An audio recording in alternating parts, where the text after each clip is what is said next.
Bom dia, pessoal, tudo bem? Eu me chamo Brenda. Bom dia, eu me chamo Cauane. Estamos aqui na UniOeste de Francisco Beltrão participando do projeto Quiz Legal, coordenado pela professora Kelly Cardoso, juntamente com o coordenador Oscar Maciel. Esse projeto ele visa levar ao público de casa mais informações jurídicas possíveis.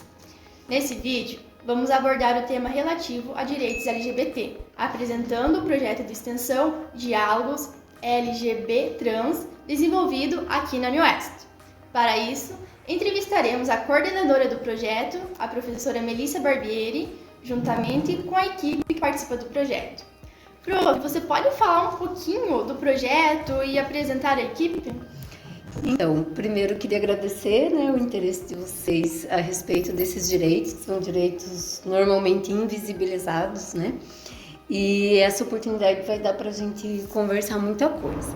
Então, o projeto ele desenvolve algumas atividades por demanda, Nós estamos nessa trajetória aí já faz um tempo e, como eu sempre digo, o projeto só existe em função dos alunos, A gente precisa que os alunos e as alunas sejam os protagonistas. Então, eu vou passar a palavra para a equipe, cada uma vai se apresentar e depois a gente retoma sobre esses objetivos. Bom dia, meu nome é Helena, eu sou acadêmica do primeiro ano de Direito e eu desenvolvo trabalho relacionado com mídias sociais no projeto. Meu nome é Ana Flora e eu sou acadêmica do primeiro ano de Direito. E aqui eu trabalho basicamente auxiliando todo mundo, cada coisinha eu estou ajudando, em geral. Bom dia, meu nome é Amanda, eu também sou acadêmica do primeiro ano de Direito. E o nosso trabalho é meio orgânico, como a Ana Flora falou, a gente se ajuda e a gente vai junto.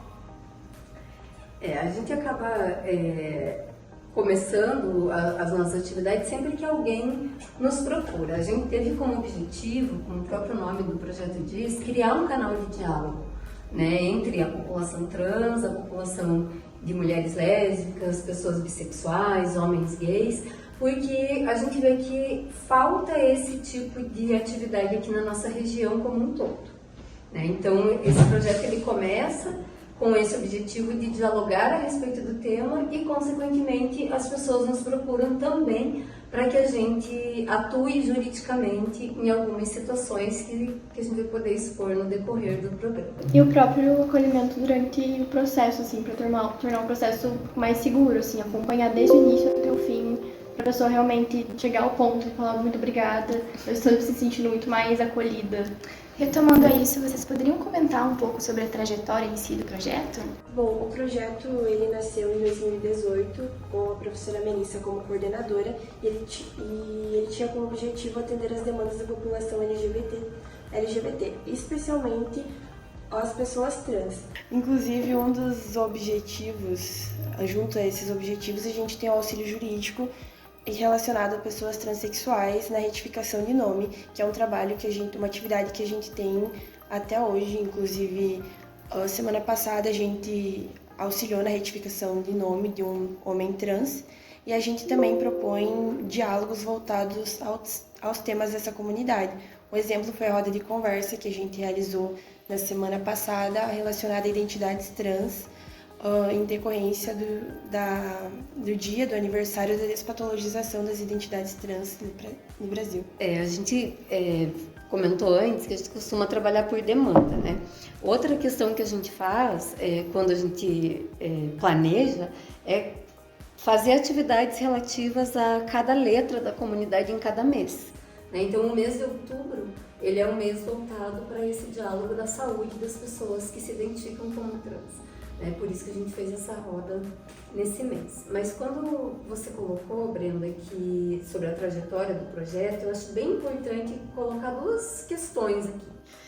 A primeira, a gente preferia não precisar de um projeto que defendesse direitos das pessoas LGBTs, Porque se a gente tivesse o artigo 5º da Constituição sendo respeitado, em que todos são iguais, a gente não precisaria ter uma equipe aqui se dedicando para dizer, olha, pessoas LGBTs também são pessoas, elas são iguais às outras. Infelizmente, muito do que a gente precisa trabalhar é pela falta de compreensão. né? Então, quando a gente propõe um projeto chamado Diálogo, a ideia é dialogar sobre o tema e a gente espera que isso deixe de ser necessário, que as pessoas consigam internalizar essa questão, né? Então, essa é a primeira colocação. A segunda, que eu acho muito importante pontuar, é que esse projeto ele surge de uma falta. Falta do quê?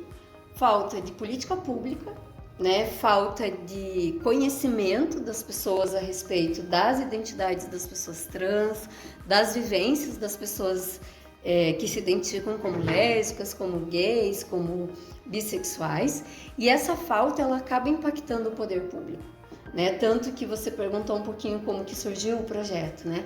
Ele surge quando a prefeitura entra em contato comigo, entra em contato com a Ordem dos Advogados do Brasil, em virtude de uma questão social que estava aqui no município, né? Então, as pessoas trans vão procurar um serviço de saúde, por exemplo, ou um serviço de atendimento à retificação de nome, e os órgãos, as instituições que existem não sabem atender, né? Então, muito do início desse projeto foi diante dessa falta, né? A gente iniciou o projeto em 2018 e até hoje a gente trabalha tentando suprir um pouco dessa falta, né? De diálogo a respeito desse tema. Uma outra questão que aparece muito é se esse tema é jurídico, né? Então, a partir do momento que a gente está falando de igualdade de direitos constitucionais e direitos fundamentais, sim, ele é um tema jurídico que precisa ser trazido para discussão. Então, é muito legal que vocês tenham escolhido a gente para dialogar. E dentre as violências que o projeto trabalha, surge a questão da transfobia, homofobia, bifobia e lesbofobia? É uma das maiores demandas atualmente, por conta que a transfobia nós tratamos em principal, mas acaba que esses outros meios afetam diretamente em acadêmicos, por exemplo, que nós tratamos em dar espaço para essa ajuda, né? Ter alguém para lhe ter uma representação. Isso aqui é como se fosse um espaço que eles podem ser quem eles são e que eles não vão sofrer nenhum tipo de violência. Então a gente trata muito isso do acolher as pessoas, ser um lugar acolhedor. E essa, eu achei bem legal, Kawane, que você colocou como violência, né? Porque às vezes uma pessoa não entende que a forma que ela olha para alguém pode ser um olhar discriminatório, né? Ele pode ser uma violência. Então, recuperar um pouquinho dos termos que você utilizou, né? O que é a transfobia? Né? É quando eu ajo de forma desigual com violência contra pessoas trans. O que é a lesbofobia? É em relação às mulheres lésbicas, as mulheres que têm relações afetivos sexuais com outras mulheres. Da mesma forma, a questão da homofobia que vai ser destinada, né, direcionada para homens, normalmente gays, né, que têm seus relacionamentos afetivos e sexuais desvalorizados, questionados. E a bifobia com pessoas bissexuais, né? Então, o termo fobia ele nos remete a uma ideia de medo, de aversão, e eu costumo dizer assim, uma coisa é o que você pensa, outra coisa é a forma como você externa esse teu pensamento, né? Então, antes eu comentei a questão de um olhar, a questão da forma que eu vou fazer uma colocação, né? Não tenho nada contra a comunidade LGBT, mas eu não quero que pessoas LGBTs convivam perto de mim. Isso é uma violência, né? Isso é uma forma de você demonstrar que você não lida bem com isso, né? Então isso fala muito mais de você do que da vivência da outra pessoa. É você que não consegue lidar com a diversidade, né? E às vezes a gente fala de diversidade, mas a gente tem que lembrar que não é só a diversidade sexual e de gênero, né? A gente tem a diversidade de raça, a diversidade de credo, a diversidade entre pessoas que têm deficiência, que não têm deficiência, e isso tudo acaba nos colocando em situações que a gente precisa verificar se a gente está disposto mesmo a lidar com essas diversidades. E quando a Amanda coloca do acolhimento, né? A partir do momento que eu olho de um jeito que eu demonstro reprovação, que eu não aceito conversar com você, dialogar com você, de certa forma eu estou agindo de uma forma violenta, no sentido que nem sempre a violência ela precisa ser física, ela precisa ser verbal, né? As violências elas podem ocorrer de distintas maneiras, né? E sim, como a Ana Flora colocou, a gente recebe muita gente que vem contar, né, os seus desconfortos, e aqui a pessoa tem a certeza que ela não vai sofrer uma segunda violação do seu direito. Como o projeto ele faz esse acolhimento, eu queria entender como que é o procedimento da retificação do nome, como que vocês acolhem essas pessoas para estar acompanhando nesse procedimento. Primeiro deixar claro que só quem vai ter direito, né, quem vai ter demanda específica de retificação de nome são as pessoas trans. Né? Eu acho que é bem importante a gente fazer uma diferença aqui, que se as meninas quiserem contribuir também, uma coisa é a vivência, é a orientação sexual. Né? Todos nós, todas as pessoas têm a sua orientação sexual, algumas pessoas vivenciam isso na heterossexualidade, né? Pessoas que se relacionam com pessoas do sexo oposto, e na questão da homossexualidade que a gente comentou antes, pessoas que vivenciam a sua vida afetiva e sexual com pessoas do mesmo sexo ou do mesmo gênero. Quando a gente fala de pessoas trans, a gente está trabalhando com um outro fator, não é só a tua vivência afetiva sexual, é a forma como a pessoa se identifica para si mesma, para sua família e para a sociedade.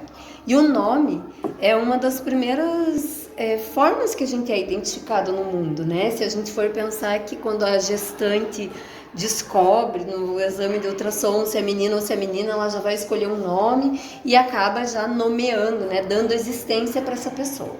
Então, quando uma pessoa não se identifica com a sua identidade de gênero, não se identifica com o nome que ela foi assignada ao nascer e com o gênero, porque a gente não retifica só o nome, a gente retifica o sexo também, surge essa possibilidade dela fazer uma transição que normalmente começa com a transição social, com aparência, para depois chegar na parte burocrática, que é a identificação. É que até mesmo aqui dentro do projeto nós tratamos a questão da retificação como parte do processo. Então, nós vamos chegar, vamos mudar o teu nome. Não, a pessoa tem que chegar e falar, olha, é minha escolha, eu vou meu nome, e nós vamos auxiliar nesse processo. Então, acho que seria uma parte de toda a questão que ela, sabe, todo o sentimento do que ela quer ser, entende? É a questão do ser. É importante dizer também que todo esse processo ele pode ser feito de uma forma extrajudicial, só que como é muito burocrático, a gente está aqui para ajudar.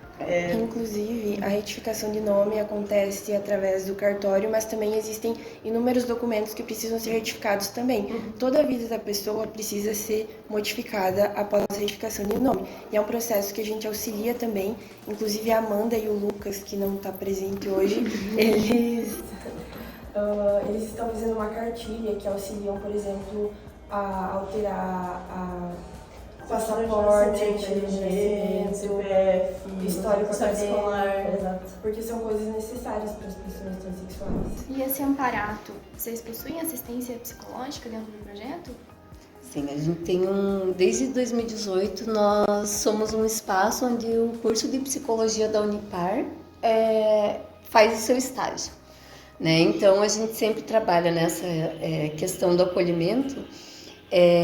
A gente tem esse suporte, né, que o curso de psicologia da Unipar dá pra gente. Nós temos todos os anos 2 ou 3 estagiários que ficam com a gente aqui. Né? É importante falar que a professora Tatiane Pecoraro é a orientadora da parte psicológica. Né? Então, quando a pessoa traz essa demanda da retificação de nome, a gente vai fazer o acolhimento geral. E acho que na tua pergunta, Brenda, também é importante falar que o amparato psicológico é para que a pessoa consiga lidar com o preconceito e a discriminação que tem na sociedade.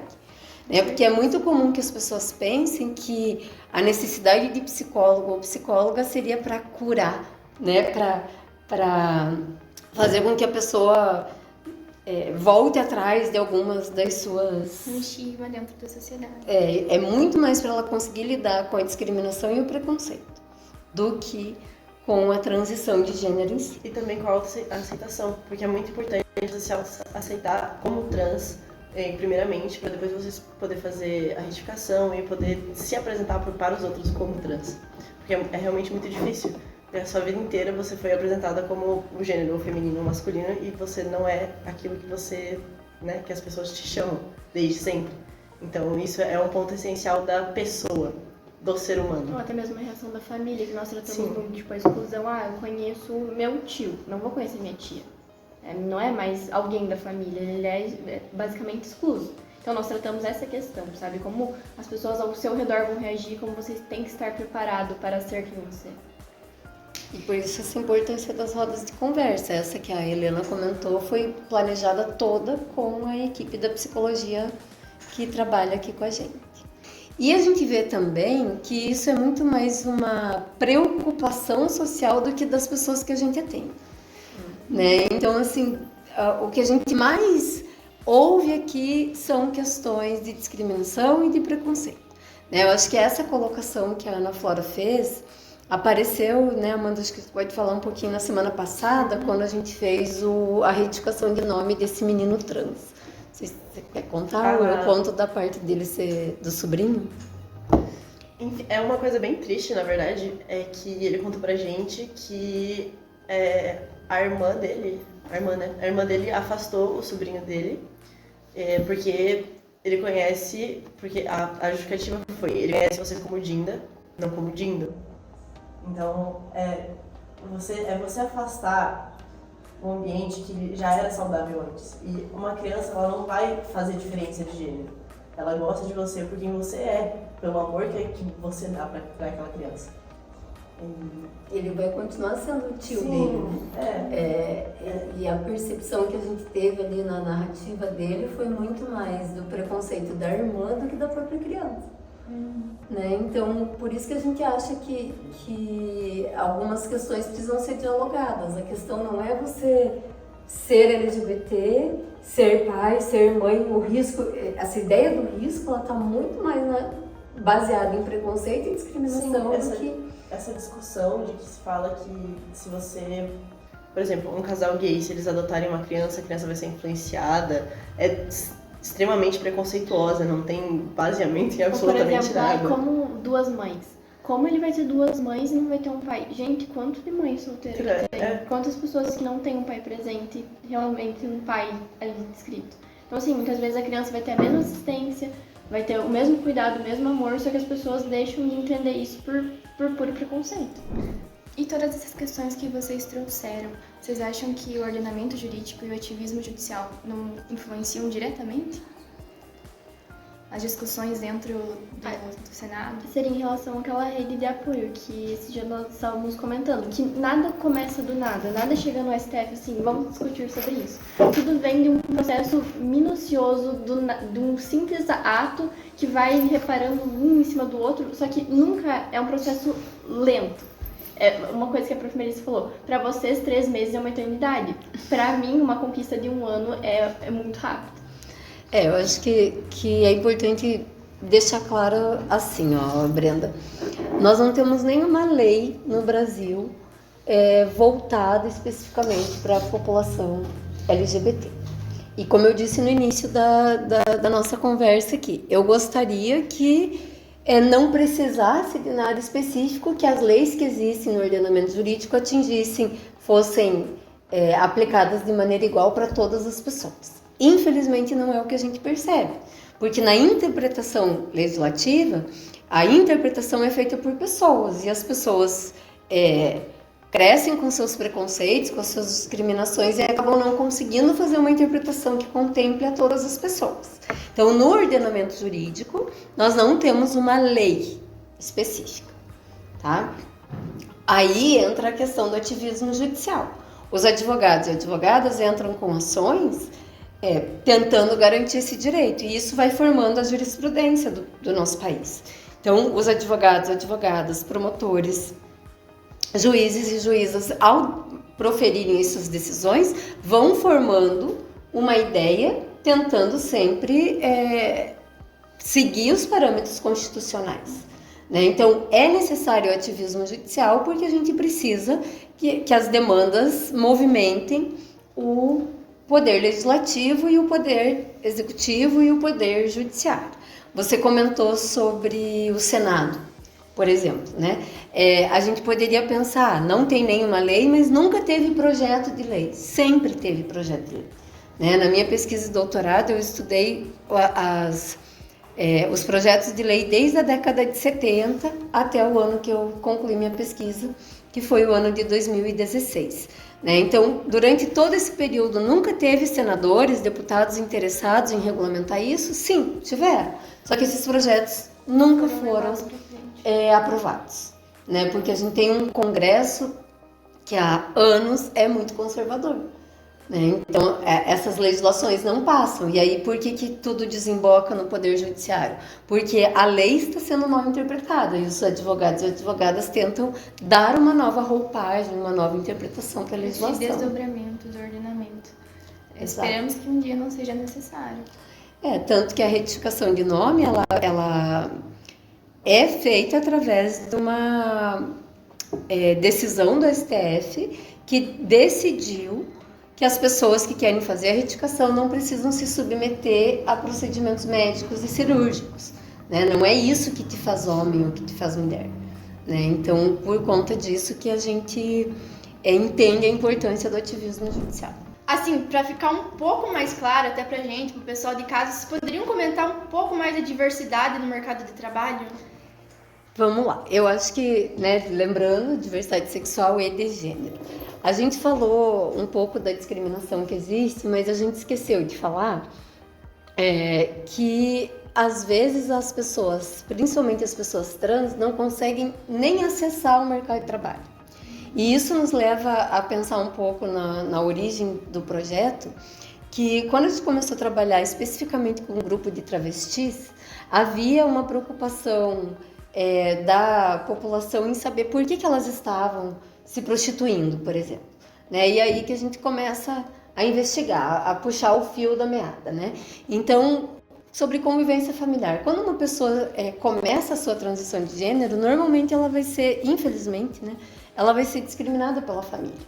Né? Então, às vezes, ela não consegue se manter convivendo com a família, como consequência disso, ela não consegue se manter estudando. E aí é muito difícil que uma pessoa que não tem apoio familiar e que não consegue concluir os estudos chegue ao mercado de trabalho. Né? Então, isso está falando de uma realidade de poucas pessoas que conseguem acessar esse espaço.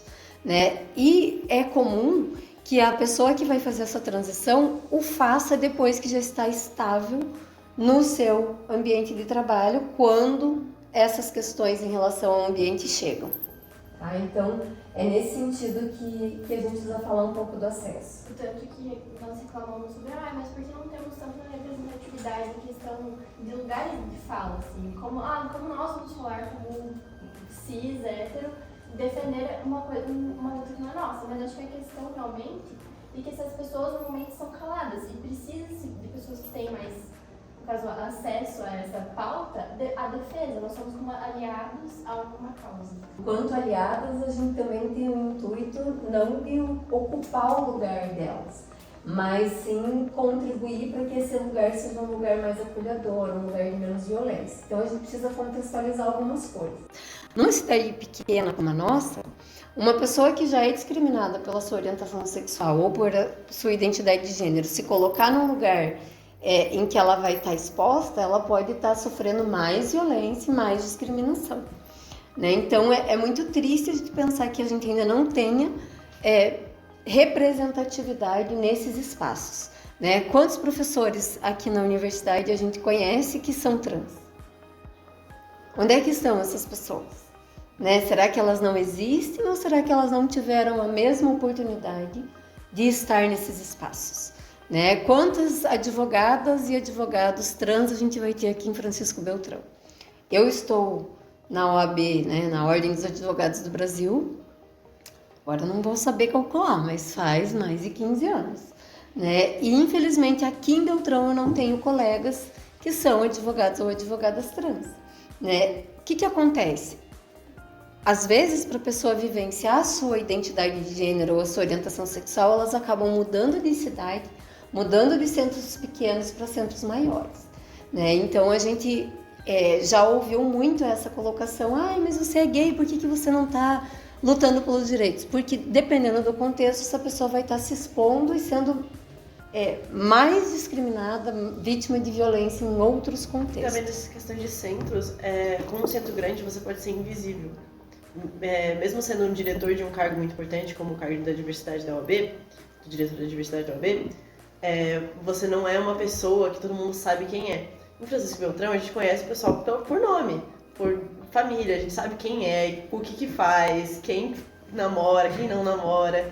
E essa questão da conversa, do que a pessoa faz da vida, às vezes ela se torna um pouco preconceituosa, porque você fica botando os seus veres na vida de outra pessoa, de outrem. E para as pessoas trans isso é desde o começo. Por isso que a gente bate muito nessa tecla de ser acolhedor e de não julgar. É que justamente a fundamentação do projeto é feita por conta disso. Nós somos basicamente microfones para as pessoas gritarem, entende?